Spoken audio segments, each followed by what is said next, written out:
Week 1 in the NFL was, to say the least, crazy. The Ravens-Chiefs game came down to a toe and a Chiefs victory. The Eagles win their first game in Brazil, and Rodgers is back for the New York Jets, but unfortunately resulted in a loss for the Jets. But the biggest storyline of the day is the Patriots' big upset over the Bengals. This is the 12th Horseshoe Podcast on Surge Sports.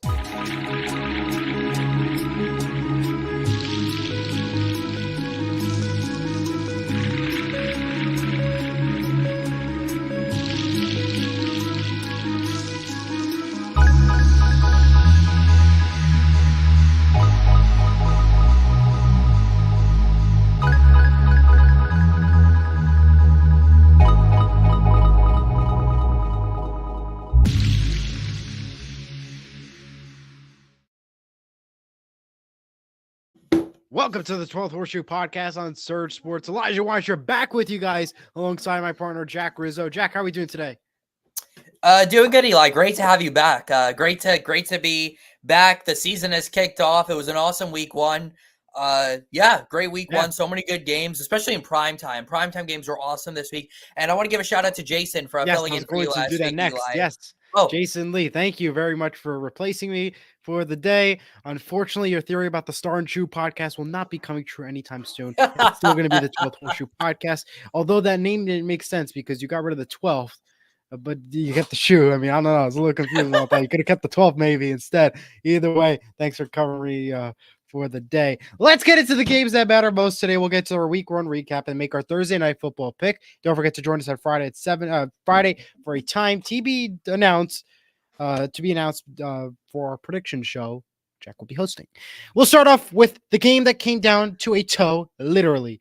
The Chiefs over the Ravens started us off. The Chiefs took the victory over the Ravens 27-20. And I wanted to start off with this. Xavier Worthy. Period. He had a phenomenal game. Touchdowns left and the right. Taylor Swift is in the audience. And let's just say the Chiefs shook off the offseason and entered in right and strong. But the Ravens, however, didn't come through all the way. For both of us, I got the pick right. Jack got the pick wrong. Jack, let us hear your thoughts about the game. Yeah, I don't do very well with opening kickoff picks. I picked the Chiefs to beat the Lions last year. Got that wrong as well. You said it, Eli. You always going to bring up Xavier Worthy as well. We can all thank the Buffalo Bills for letting the Chiefs get him. They traded that pick to Kansas City. The guy's a star. Fastest player in the league, technically. This is a result of the combine. That 40-yard dash that he had. Yeah, 2 touchdowns. Had 3 touches. 2 of them went for touchdowns. He can absolutely fly. They can use him in any role in this offense. And it wasn't just him, Eli. Rashee Rice over 100 yards receiving. Isaiah Pacheco had a great game on the ground.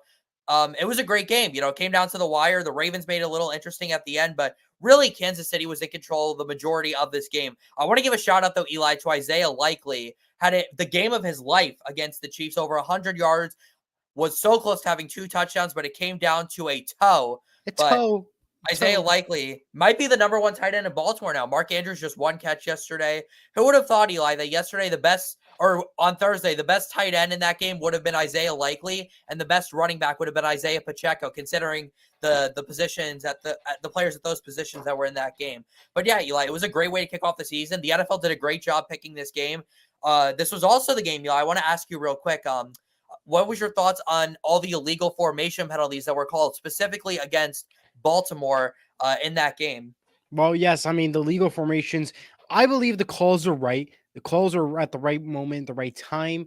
I believe it was just a little excessive, and I think the Ravens overdid themselves, but the calls were made correctly. And to your point again by the toe, I even drew a visual on this little whiteboard here. So basically, this is the end zone, this bigger white box, and that little dot at the end, that's his toe. Just stepping over the line. Isaiah Likely, unfortunately, did not do it again. I like my new whiteboard, so it's like my new telestrator. 10 out of 10 artistic skills. That's why I'm in art class.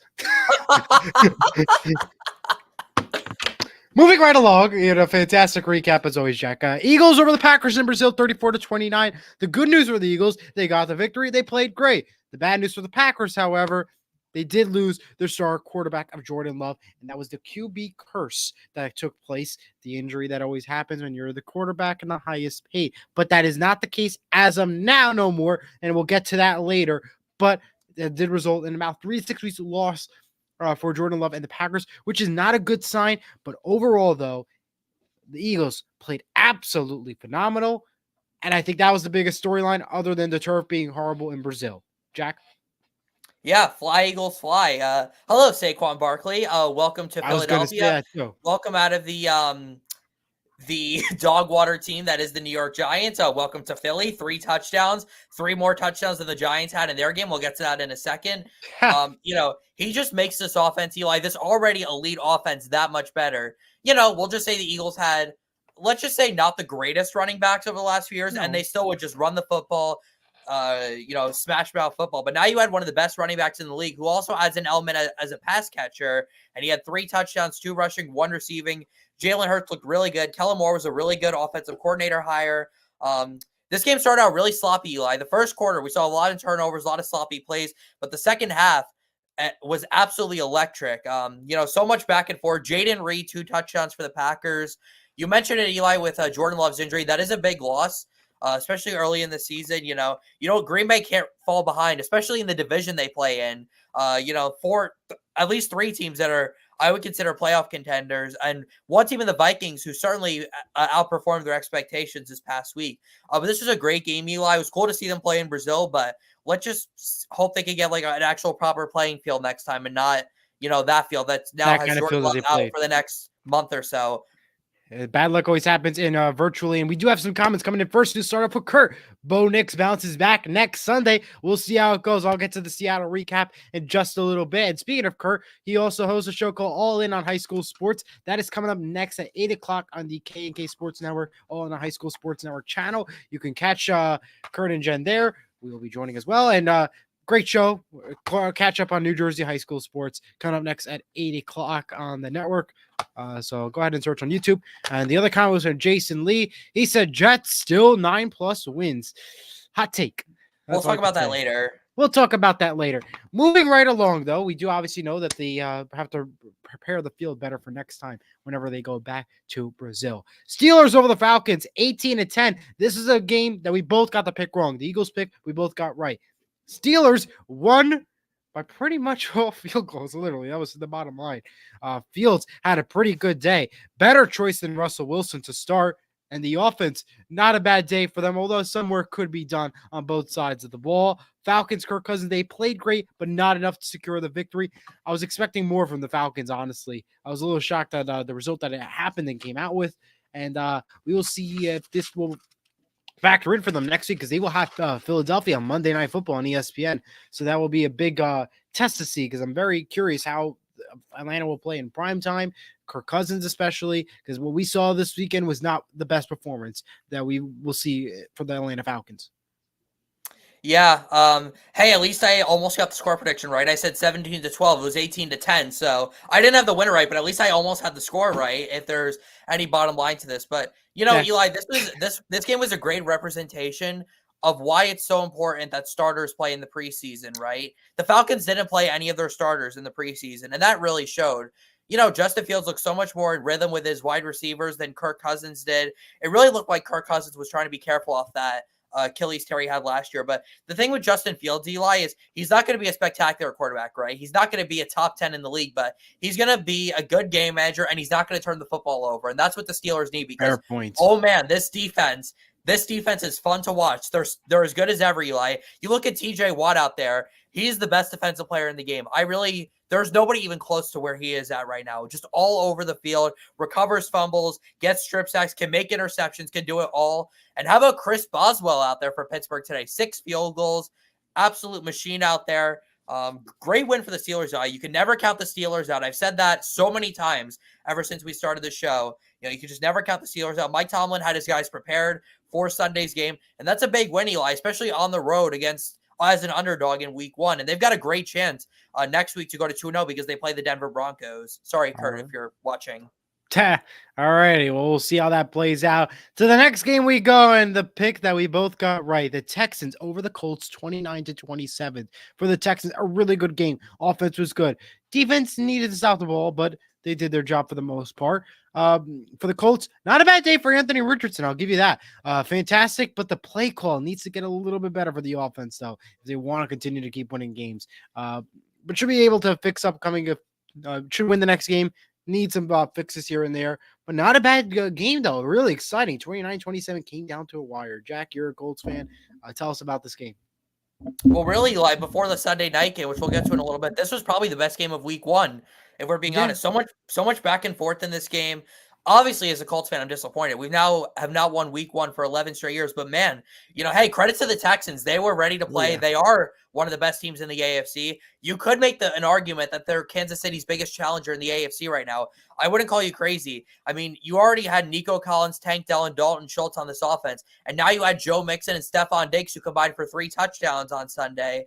Who's stopping this offense, Eli? Who's going to do it? Can any team stop them? Yeah, the defense definitely has stuff to work on, for sure. But this offense, man, they're going to score points. And Joe Mixon, it wasn't the best day for C.J. Stroud in the passing offense, but that's okay because Joe Mixon had over 100 yards, looked like the old Pro Bowl Joe Mixon we saw in Cincinnati.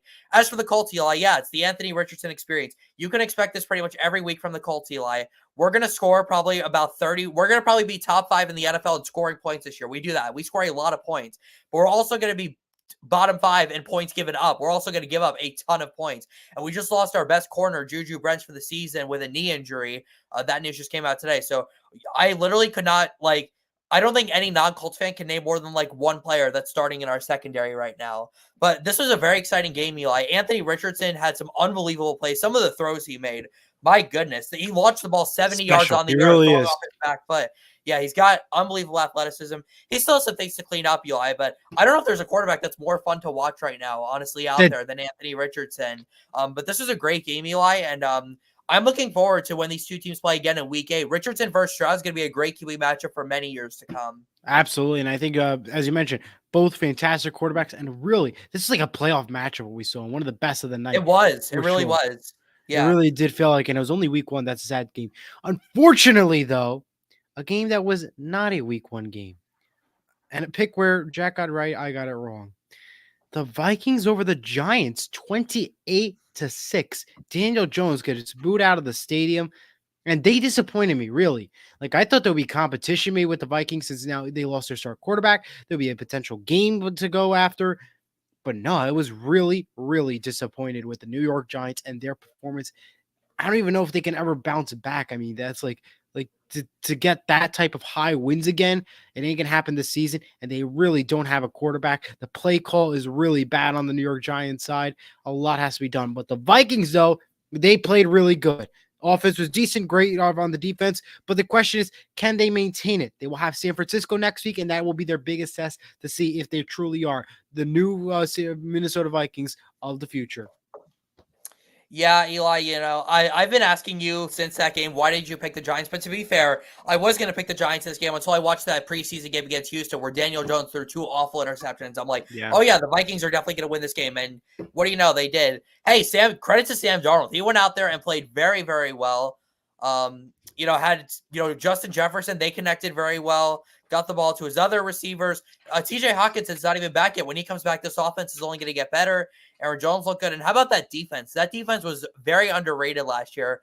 Quietly a top 10 defense. And that's what's going to keep them in games, Eli. Sam Darnold's not going to play like this every single week, unfortunately. It would be cool to see him do that, but he's not. This was the Giants. So any quarterback can play well against them. But the Vikings are maybe a team that will do a little better than we thought at the beginning of the season. I mean, George was on our NFC preview show, and he had them winning 2 games, and the Vikings are already halfway there through week 1. All righty.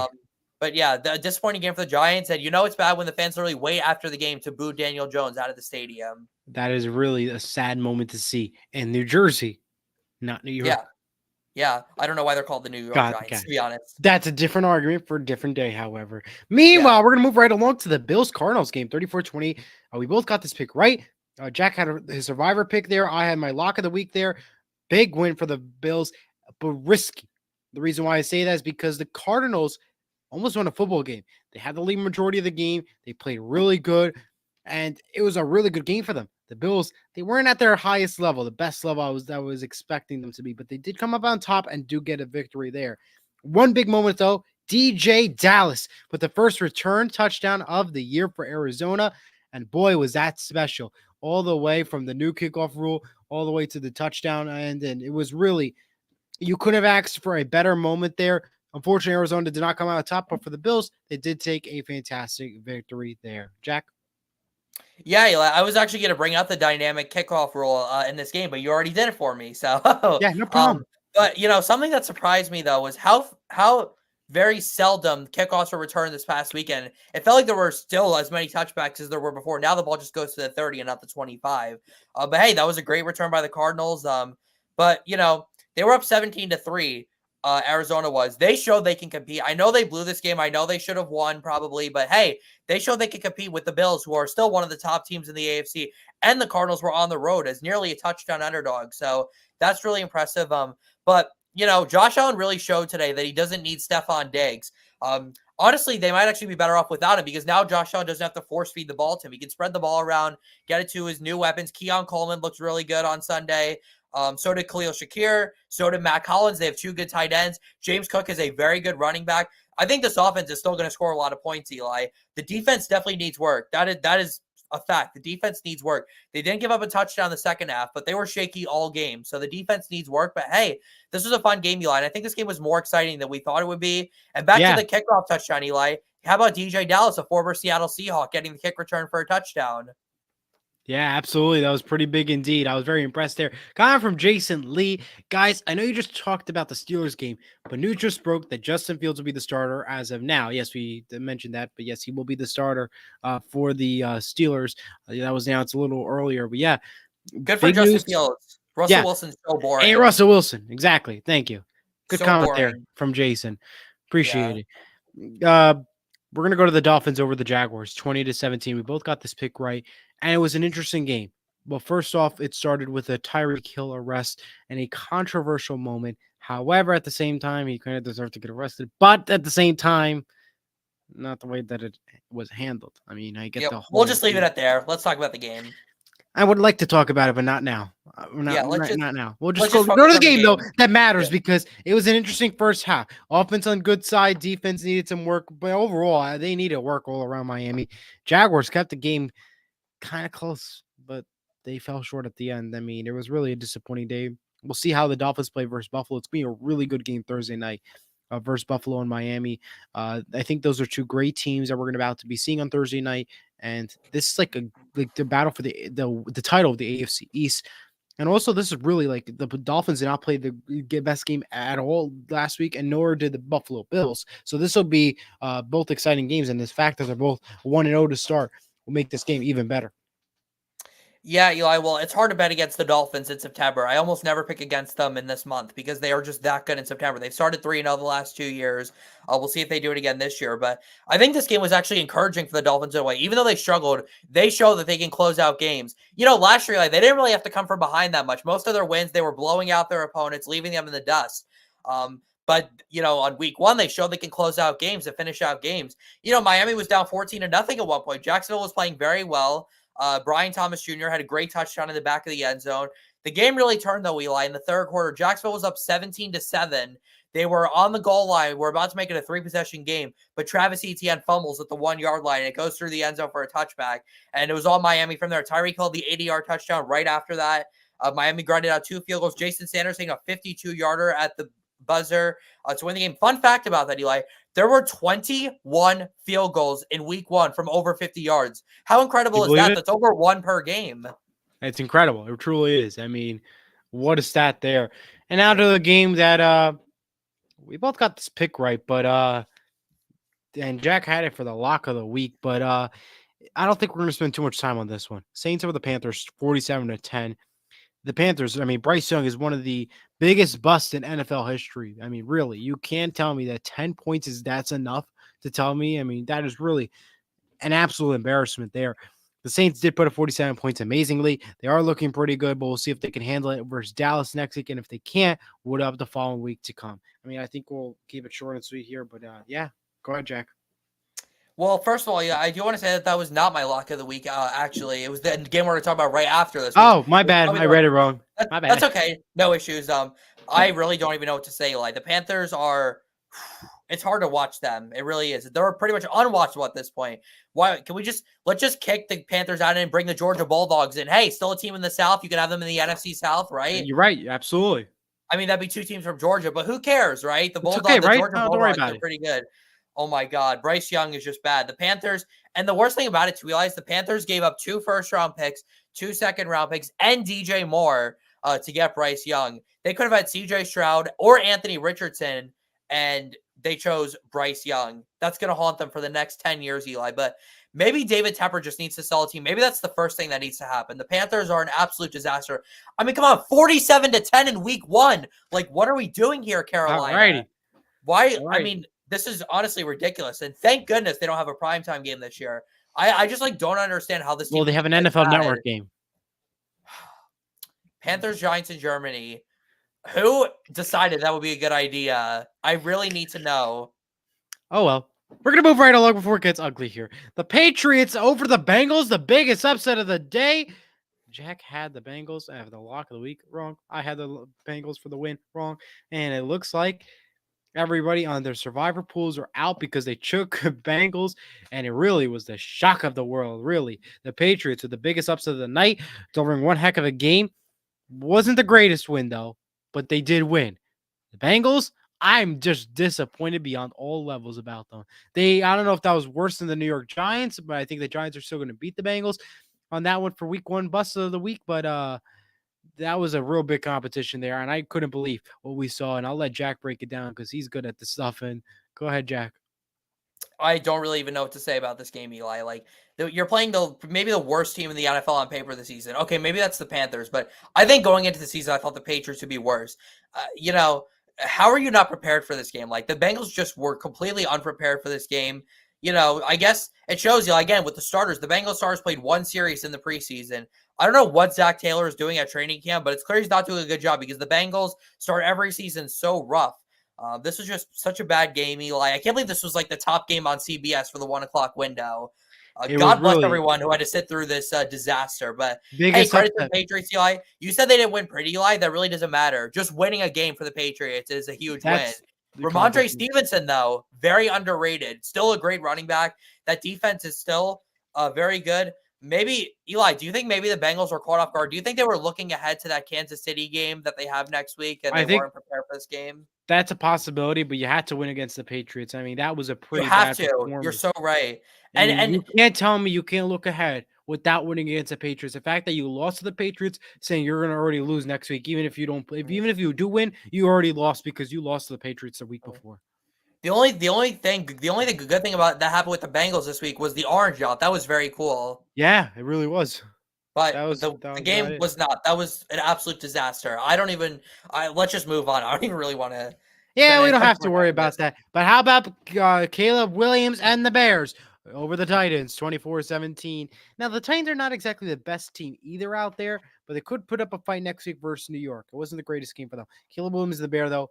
Big win over Tennessee. They'll have a big matchup against Houston next week on prime time. That's going to be great to see. So we'll have a great game to watch there. And there's not much more I could say, but this was a fantastic win for the Bears. And I know Josh is very happy, who was on our show before. Yeah. I mean, there's not much more I can say there. And Jack, go ahead. Break it down for us. I continue to never know when to pick the Bears to win or lose. I really don't, honestly. Well, you said Caleb Williams and the Bears won this game, Eli. I don't know if Caleb Williams deserves a mention. I think Caleb Williams was the perfect example this week of like a high school student not doing any work in a group project, but still getting 100 for the group project. Okay, basically. that's a great example. The Bears offense did absolutely nothing on Sunday.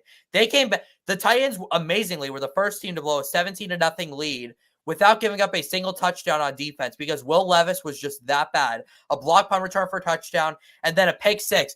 Like literally throwing it like off his backhand right to the defender for the pick six. And Will Levis was on his knees like this after the play. I don't know if you saw it, but he couldn't believe what he had done. I couldn't believe what he had done, Eli. It was one of the worst throws I've ever seen in a game. And Bill Belichick was not pleased about it either on the Pat McAfee show. And neither was his coach, Brian Callahan. This loss was so bad that Brian Callahan, their coach, said after the game, we could have punted the ball on 1st and 10 all second half and we would have won. That's just how poorly coached this game was. And, Eli, I had the Titans winning. And for 2.5 quarters, that looked like a really good pick, right? I mean, it looked like they were actually really did. And then it fell apart. No, it really didn't. But we'll see if they can stay on top for next week's game Hey, good versus job on getting the New York pick right. Jets. Well, thank you. Either way, you won this week by a game. But I I did win did. on LSU. You did. Last year I was so bad in week one. I only went 6-10 in week one last year. So to go There 11-5 you this year, it definitely feels a lot better. It's nice to get off to a nice start, but you went 10-6, Eli, right behind me. So we're neck and neck go. going into week two. Yes, it is, and we are indeed. But next game that we're going to talk about, the Chargers over the Raiders. Jim Harbaugh gets his first win back as an NFL coach.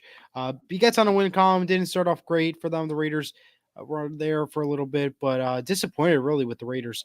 I thought they would play better. I thought Minshew was good, and I thought that Antonio Pierce would do it, but instead they fell apart. And Jim Harbaugh, welcome back to the Chargers. And yeah, what a game there. The shock emoji from Swinging for the Fences, George. So thank you. And yeah, that's all I can say there. And Chargers on top there. Go ahead, Jack. Yeah, honestly, the Chargers were one of the more impressive teams, in my opinion, week one. Again, I had the Raiders winning this game by 10. I did not think the Chargers offense will play this well. Now, granted, their offense didn't really play well till the fourth quarter, but hey, a win is a win, right? Jim Harbaugh knows how to win. The Chargers are going to be this team. They're probably going to have one of the highest run rates in the league, even though Justin Herbert's a top 10 quarterback. J.K. Dobbins looks like he's still got a lot of gas left in the tank. Gus Edwards they have as well. Lad McConkey, he's definitely their number one receiver, had that nice touchdown catch. And the Chargers defense, that was really what was impressive. I mean, last year they were a disaster. Brandon Staley had no clue what he was doing. Oh, thank God he's gone from the Chargers now. And hey, Eli, if the Chargers can play like this the rest of the season, they could be a surprise playoff contender in the AFC. And another thing, Eli, too, was shocking. The Raiders down 6 points in the fourth quarter, 4th and 1 from the 42. The Chargers 42, I mind you, and they punt. Like, what are they doing? Why not go for It was that? shocking. It And it really cost them was. the game. It cost them the game. It did. Yeah, it really was a shocking moment. And now to the other primetime game that was still shocking enough. The Seattle Seahawks beat the Denver Broncos 26-20 after giving up 2 safeties and a horrible first half performance by Seattle. They still won the game. I'm even shocked, and I'm a Seahawks fan. I'll be quite honest with you. I got this pick right even for Survivor too. Jack as well did. But I really was shocked in this game because you gave up 2 safeties. Defense was a lot better, but the offense needs a lot of work, and we don't have a quarterback. And that is the biggest issue right now. We cannot have in Seattle a double-double. Like one defense and offense both work good at the same time. It really was a little bit of an interesting game. Broncos, Bo Nix didn't play bad at all. He's actually a really good coming up for the future for Denver. And I think he's a better pick than Russell Wilson for them. And the issue was defense holding together. And that was the bottom line, holding down the Seattle's offense. And We got all. It seems like George is only putting emojis in the chat right now. I yes, guess he's and not that looks like happy the with the rolled Broncos eyes losing. emojis. Yeah, I that's your guess favorite not. emoji, Eli. I guess so. All righty. Well, that's my thoughts on Seattle. And go ahead, Jack. Yeah, how about the 34-yard touchdown run there from Geno Smith? That was like his one highlight of the game. That was pretty cool. Yeah, in the first interception of the game was the first play of the game for Seattle. Before I start breaking down the game, though, Eli, those Seahawk alternate blues I love those jerseys. Oh, I do too. They're not as good as the best. greens, but they're almost like Seattle probably has one of the best jerseys in the league. All of their jerseys are extremely nice. The neon green and the blue, those are my 2 favorite ones. I think the green is the best. That blue honestly should be like their permanent home jersey, honestly. It really is. It's incredible. Their department's really good. Yeah, talking about the game, though, yeah, Seattle's defense played really well. Mike McDonald's going to be that defensive-minded coach. Seattle might finish with a top 5 scoring defense. We'll just have to see. Kenneth Walker is still good, Eli. You still got him. Yeah, Tyler Lockett is still maybe the most underrated receiver in the league. I've said it for a few years now. I just think he's been so underrated his whole career, Tyler Lockett. And this is a good win, Eli. As for the Broncos, growing pains for Bo Nix. He'll get better, but this is a good win for Seattle, Eli, at home. And Seattle's got a great chance to go to 2-0 because they play the Patriots next week. They do, but it's going to be tough, though, for Indeed, as they just beat Cincinnati. That'll be a tough game to watch out for. Meanwhile, a game that really was a shocker there. Cowboys over the Browns, 33-17. Deshaun Watson was paid so much money, and it really showed that Flacco was really the star in Cleveland before he got traded off to be a backup in Indianapolis. A really big disappointment there for the Cleveland Browns. For the Cowboys, Dak Prescott, he now becomes the highest paid quarterback of all time, 4-year, $240 million deal. And he did his work, 33 points in a crazy game. I was not expecting this to happen right before a week 1 game. So it was very shocking. And right before Tom Brady's call, which was, we can all say that Greg Olsen should be back with Kevin Burkhardt in the booth. Yeah, Tom Brady will get better, but I was pretty confident actually in Dallas winning this game, and it looks like I was right. I had to Yeah, pick wrong. the Cleveland offense was just not good at all. Not Deshaun good at all. Watson is really holding this team back. Now, granted, they were missing both of their starting offensive tackles, which certainly is not ideal, but No. man, this offense just could not move the football at all. Actually, despite the Cowboys scoring 33 points, the Browns defense wasn't really that bad in this game. I mean, the Was Cowboys had a punt return for a touchdown. Brandon Aubrey had some really long field goals, so it wasn't as bad as it looked on paper. But man, what a disappointment for Cleveland, Eli. I'm not gonna lie, we could see Jameis Winston like very soon in Cleveland because if the Browns just have competent quarterback play, they're a playoff contender because they're so talented. This whole team is, and they've got to absolutely. figure out something fast with the quarterback position. They cannot, they got a tough one too at Jacksonville next week. Absolutely. All right, next game to watch out for: Buccaneers over the Commanders 37-20. A big one there. I thought Commanders actually pull up on top. I had them for the upset, but I was wrong. Jack had the pick right. Buccaneers pull up 37 points. Often strong. Defense needed work, but not bad. Washington has some work to do, but not. They could win next week because they do have the New York Giants in store. So we will see how the games go. But Jack, what are your thoughts overall on the big game? Well, funny how we go from Deshaun Watson with the Cleveland Browns. Now we're talking about the man he replaced, Baker Mayfield. Baker still got it. Almost a perfect day Oh yeah, passing the football at 4 touchdowns. Mike Evans, oh my God, Mike Evans might be the most underrated receiver in NFL history. Not even joking when I 100%. say that. 10 straight 1,000-yard receivings, 2 more seasons, 2 more touchdowns today. This guy is just absolutely unbelievable. And Mike crazy. Evans. Hey, I will say though, Jaden Daniels looked really solid in this game. 2 rushing touchdowns, threw the ball decently well. He's going to get better as the season goes on. But during Jason and George, who have both been in the chat, go check out their new show on Instagram, the Coin Toss on Instagram. Yes. They're going to be live every week, breaking down weeks, doing game picks. They were talking Games. about this. What'd you say? They'll be breaking down games as well. Great sorry, show. Yeah. And what were we on? Jaden Daniels. That's it. Yeah. They were talking about him and his failure to slide. That's a great point that they brought yesterday because he's got to learn to slide. These quarterbacks have to learn to slide. I mean, Anthony Richardson and Cam Newton. This is how Andrew Luck and Cam Newton. This is how their careers ended so soon. Is because they were so reckless running the football. Jaden Daniels never slides. He's got to learn to slide because if he does slide, Eli, he has a chance to be a very special quarterback. Out of the 3 rookies that played on Sunday, Eli, I don't think there's any doubt that Jaden Daniels looked like the best of them all. But good win for the Bucs though at home. All righty. Next game: Lions over the Rams in overtime, 26-20. I didn't expect this game to go to overtime. I really didn't. But the Lions somehow won risky in overtime. They did their duty. Defense wasn't bad. Rams didn't play badly at all. They're going to be a tough team to watch out for.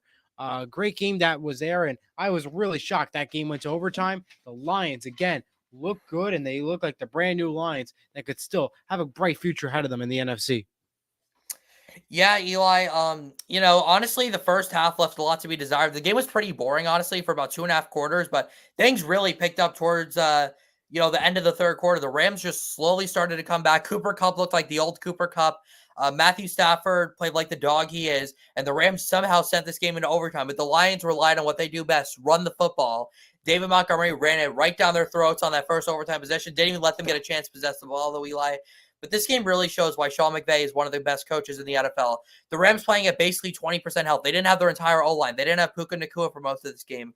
They were missing starters in their secondary, and they still forced this game into overtime, Eli. The Rams are going to be just fine, especially when Puka comes back. And this is just an awesome game, Eli. Rams lines never failed to deliver. They delivered in the playoffs last year, and it delivered again here on Sunday night. Great way to kick off the first Sunday night game. And it really was a really good game to watch. Now, the return of Aaron Rodgers led to a loss, however. 49ers over the Jets, 32-19. Fourth play was not the best for Aaron Rodgers. Bad luck continued to happen. Although he was not injured, he did survive the game, although it did result in a loss. And the 49ers, a big win without Christian McCaffrey. They still won the game. Pretty impressive to see there. I was really impressed overall with the entire game and how they played. The Jets, they do need a lot of work, and that starts off with that offense that does need some big improvement there.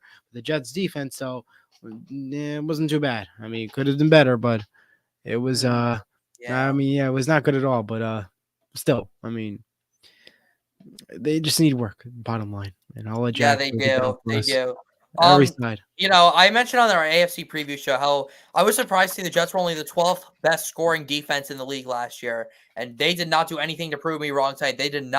Last night. They did not look good at all. the run defense was atrocious. No Christian McCaffrey. How about Jordan Mason in the game? He had over 100 yards, had a touchdown, just running the ball right down the Jets' throats. The Jets defense played well for about a quarter, and then the 49ers took over in the second half. And on offense, Eli, for the Jets, not really much. Honestly, I think Aaron Rodgers was the least of their problems. They didn't get anything. Play The call. Brown game, yeah, exactly. Nathaniel Hackett is one of the worst play callers in the league. Brees Hall did pretty much nothing on the ground. The O-line could not protect him. The receivers had several drops. Garrett Wilson looked nice. Alan Lazard scored some kind of garbage time touchdowns at the end to make him look better. But this is just not a great performance from the Jets, Eli. It's a little hard to judge because, going on the road and playing San Francisco week 1 is a very tough draw. But the Jets, Eli, have to take advantage of their very easy schedule for the next month because it gets tough at the end of the season. But their next 4 games should all definitely be winnable games for them. Should be winnable indeed. And that will lead us to that concludes week 1 recap. And we will be picking our Thursday night football game for week 2. And I'll get to that in a second. Reminder also, tomorrow's 9/11. So we will never forget. And, never forget. Yeah. Pay a tribute and take a little bit of time to remember and honor. Let's get to the game, though, for this upcoming Thursday on the September 12th. Miami is in favor by 1.5. The Bills take on Miami, 8:15 on Prime Video, Thursday Night Football. Al Michaels is back with Kirk Herbstreit on the call for this game. I'm going to take the Miami Dolphins 28-25. I think it's going to be a field goal game, both competitive. I think the Bills are going to be good, but I think the Dolphins are going to just come up on top. They both didn't play great. Miami goes up on top. Yeah, I really like this game in week 2 because both these teams didn't really play at their best in week 1, but both found ways to win the game. Yes. The injury report's a big one for this game, Eli. Both Raheem Mostert and Devon Achane dealing with injuries in Miami. We'll see if one or both or neither of them end up playing in this game. But this game's in South Beach. Again, it's tough to bet on the Dolphins and against the Dolphins in September, especially down in Miami.